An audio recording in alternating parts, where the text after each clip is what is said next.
Olá, meu nome é João Holanda, sou médico ortopedista especialista em joelho e medicina do esporte e vamos conversar hoje a respeito da composição corporal do atleta.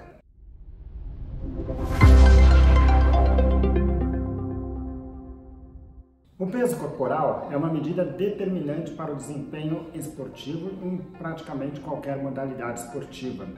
Um atleta mais leve, ele sofre menos resistência e aí ele consegue, com a mesma força, saltar mais alto, mais distante. Da mesma forma, um paciente com um corpo mais leve, ele consegue ter uma melhor economia de energia, o que significa que a energia que é gasta para o mesmo deslocamento horizontal será menor. O problema é que a perda de peso não deve ser buscada a qualquer custo. Muitas vezes, quando se perde um peso de forma excessiva, a massa muscular também começa a ser comprometida, a força passa a ser comprometida e isso pode impactar negativamente para o atleta. Assim, além do peso corporal total, uma outra medida que é tão ou mais importante é a composição corporal. Isso avaliar diferentes testes que vão tentar diferenciar quanto daquele peso total é composto de gordura, quanto é composto de musculatura, de água e outras estruturas. Um ponto que precisa ser levado em consideração é que todos os testes que temos disponíveis são medidas indiretas da composição corporal, o que significa que existe algum grau de imprecisão. Como regra geral, os testes que temos disponíveis atualmente, desde que aplicados de uma forma bem feita, vão ter uma variação de 2 a 3%.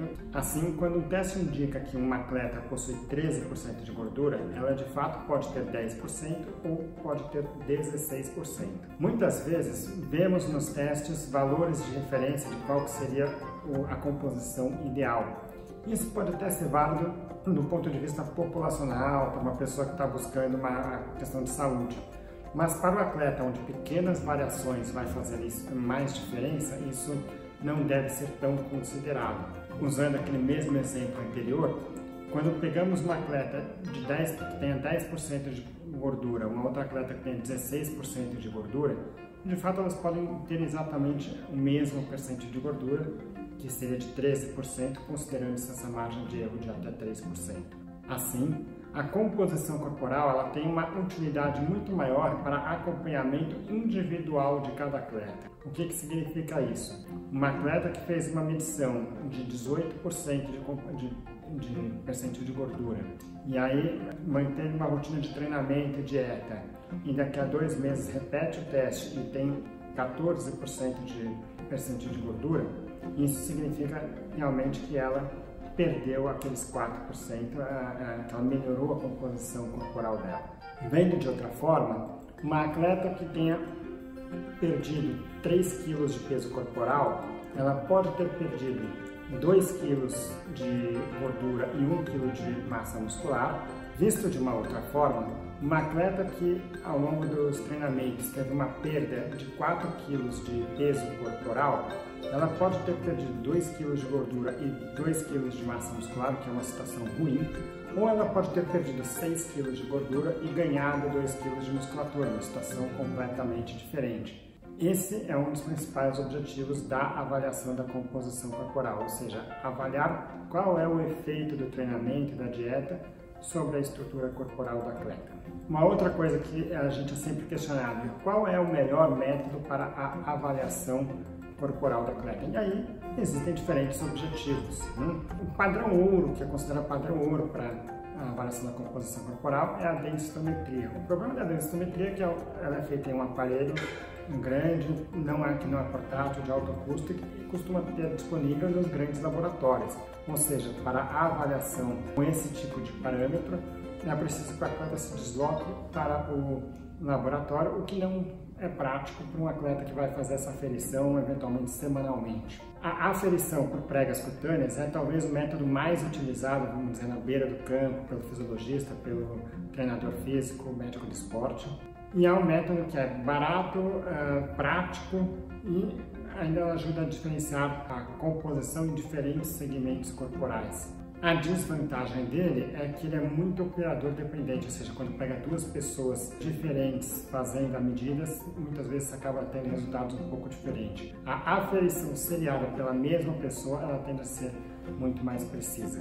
e obviamente que desde que uma pessoa experiente com o método, não é uma coisa para ser feita para uma pessoa que não tem experiência com isso. Já a bioimpedância é talvez o mais utilizado por nutricionistas dentro de consultório. Mais uma vez, é um aparelho que é relativamente barato, perto de outros métodos, não ocupa muito espaço, é um método rápido de ser feito. O problema da bioimpedância é que ela é muito sensível a alguns fatores, principalmente variações na hidratação do atleta. Finalmente, um outro ponto que precisa ser levado em consideração é que a composição corporal ideal também depende de qual é a modalidade esportiva do atleta. Então, por exemplo, um nadador, se ele tem uma perda de gordura muito grande, ele diminui a flutuabilidade dele e isso pode ser prejudicial. Já o maratonista, de fato, quanto menor o percentil de gordura, melhor será em termos de desempenho.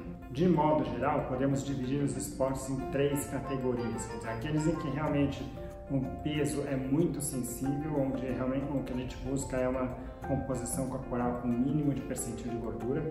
E aí podemos incluir, por exemplo, um maratonista, um bailarino. Alguns esportes, eles realmente têm uma exigência de um corpo mais leve, mas a perda de força ela acaba sendo bastante impactante. É o caso do futebol, do vôlei, mesmo do triatlon, onde a gente busca reduzir a composição corporal, mas sempre controlando para evitar qualquer perda de massa muscular. Finalmente, temos os esportes onde a força total é muito mais importante do que o peso. E aí não estamos tão preocupados em diminuir aquele percentil de gordura, e sim em preservar a massa muscular. Por exemplo, os esportes de força bruta, esportes como o levantamento de peso olímpico. Bom, por hoje é isso. Espero ter contribuído com essas informações. Para outras orientações em relação à medicina do esporte, convido que visite a minha página ortopedistadejoelho.com.br ou que assista aos outros vídeos aqui no canal. Obrigado e até o próximo vídeo.